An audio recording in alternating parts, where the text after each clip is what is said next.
இந்த செய்தியை உங்களுக்காக வழங்குவது அருண் மசாலா. 1983 ஆண்டிலிருந்து தரத்துடன் தன்மை மாறாத அறுசுவை சமையலுக்கான அருண் மசாலா.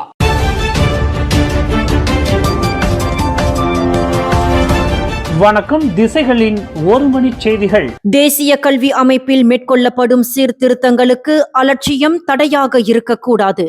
அன்வார் எச்சரிக்கை.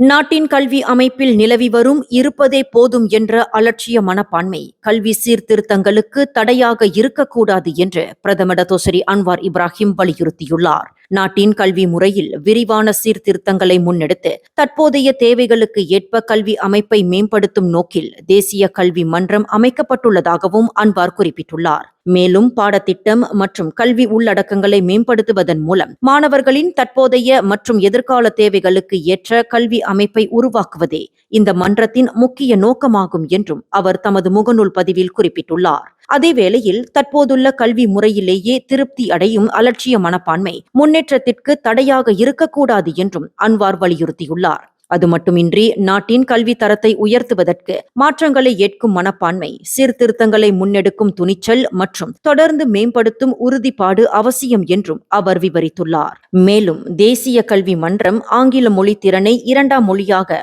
மேலும் வலுப்படுத்தும் பணியையும் மேற்கொள்ளும் என்றும் அன்வார் குறிப்பிட்டுள்ளார். அதேவேளையில் மலேசியாவின் மதிப்பீடுகள், கலாச்சாரம், ஒழுக்க நெறிகள் மற்றும் தேசிய மொழியின் முக்கியத்துவம் எந்த விதத்திலும் புறக்கணிக்கப்படாது என்றும் அன்வார் உறுதியளித்துள்ளார்.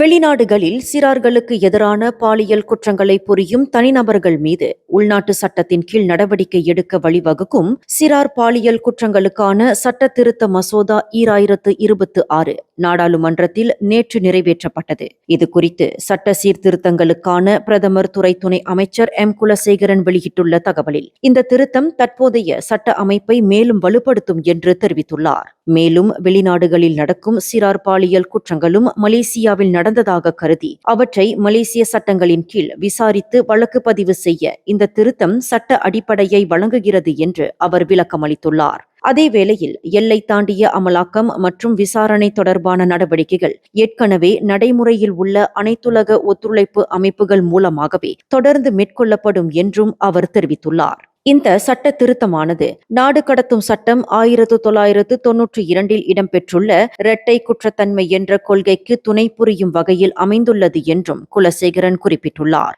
மேலும் குற்றவாளிகளை ஒரு நாட்டிலிருந்து மற்றொரு நாட்டிற்கு ஒப்படைக்கும் நாடு கடத்தல் தொடர்பான நடவடிக்கைகள் தற்போதுள்ள சட்டங்களின் கீழ் தனித்தனியாகவே தொடர்ந்து மேற்கொள்ளப்படும் என்றும் அவர் தெளிவுபடுத்தியுள்ளார்.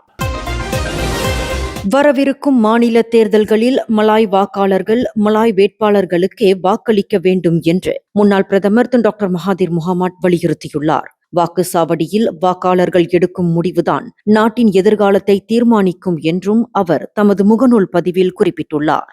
இந்த நாடு தொடர்ந்து தனாமலாயு என்ற அடையாளத்துடன் நீடிக்க வேண்டும் என்று விரும்பினால் நீங்கள் எந்த அரசியல் கட்சி அல்லது அரசு சாரா அமைப்புக்கு ஆதரவாளராக இருந்தாலும் மலாய் வேட்பாளருக்கே வாக்களிக்க வேண்டும் என்று மகாதீர் தெரிவித்துள்ளார். மேலும் மலாய்க்காரர்களின் விசுவாசம் மலாய்க்காரர்களுக்கே இருக்க வேண்டும் என்றும் நமது விசுவாசத்தை ஒரு குறிப்பிட்ட அரசியல் கட்சி அல்லது பிரிவினரிடம் செலுத்தினால் தனாமலாயு என்ற அடையாளத்தை இழந்து விடுவோம் என்றும் மகாதீர் எச்சரித்துள்ளார். தனாமலாயு இல்லையெனில் உலகில் மலாய்க்காரர்கள் தங்களின் அடையாளத்தை இழந்து தனி நாடற்ற மக்களாக மாறும் நிலை ஏற்படும் என்றும் மகாதீர் தெரிவித்துள்ளார்.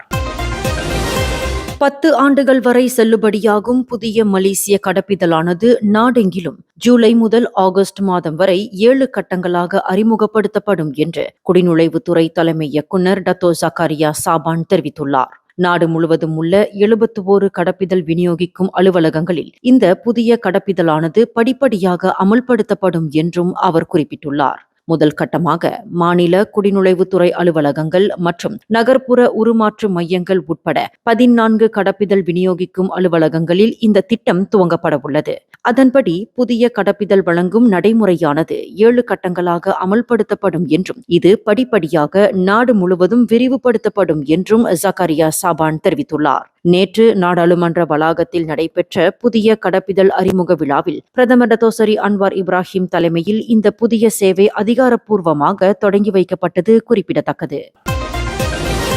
ஜொஹோரில் உள்ள மாரா இளையோர் அறிவியல் கல்லூரி பகடிவதை சம்பவத்தில் தொடர்புடைய 6 மாணவர்களில் 4 பேர் கல்லூரியில் இருந்து நிரந்தரமாக நீக்கப்பட்டுள்ளதாக மாரா தலைவர் அஷ்ரப் அஷ்டி டுசுகி உறுதிப்படுத்தியுள்ளார். இது தொடர்பாக அவர் தனது முகநூல் பதிவில் வெளியிட்டுள்ள தகவலில், கல்லூரி ஒழுங்கு நடவடிக்கை குழு இன்று கூடி ஆலோசனை நடத்தியதை தொடர்ந்து இந்த முடிவு எடுக்கப்பட்டதாக தெரிவித்துள்ளார்.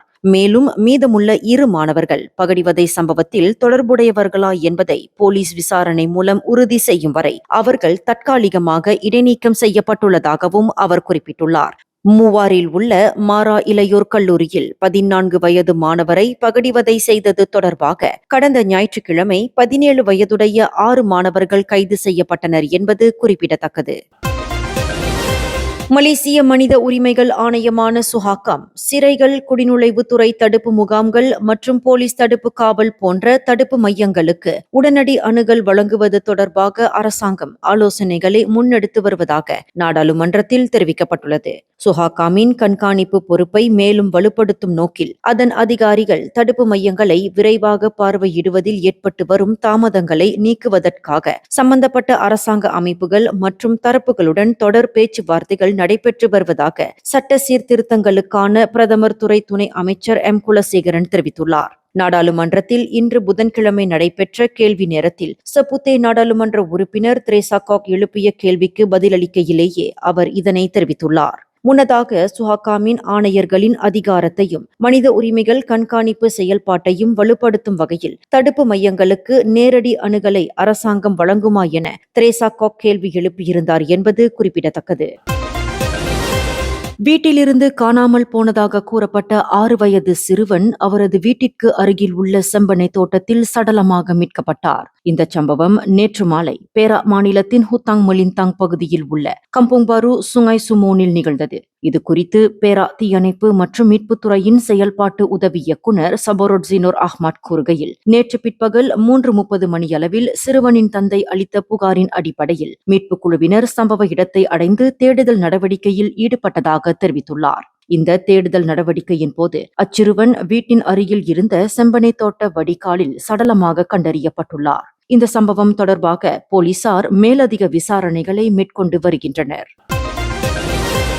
ஜொஹோர் மாநிலம் மர்சிங் பகுதியில் யானைக்குட்டி மீது கார் மோதியதில் கார் பள்ளத்தில் கவிழ்ந்து ஓட்டுநர் காயமடைந்தார். இச்சம்பவம் குறித்து இன்று அதிகாலை 2:28 மணியளவில் அவசர அழைப்பு கிடைத்ததாக மர்சிங் தீயணைப்பு நிலைய தலைவர் முகமது அலியாஸ் ஹுசேன் தெரிவித்துள்ளார். இவ்விபத்தில் காருக்குள் சிக்கியிருந்த ஓட்டுநரை தீயணைப்பு வீரர்கள் பாதுகாப்பாக மீட்டு வெளியேற்றினர். காலில் காயமடைந்த அவர் சிகிச்சைக்காக மர்சிங் மருத்துவமனைக்கு அனுப்பி வைக்கப்பட்டார். எனினும் விபத்திற்குள்ளான யானைக்குட்டியின் நிலை குறித்து எந்த தகவலும் வெளியாகவில்லை.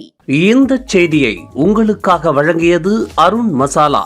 1983ஆம் ஆண்டிலிருந்து தரத்துடன் தன்மை மாறாத அறுசுவை சமையலுக்கு அருண் மசாலா.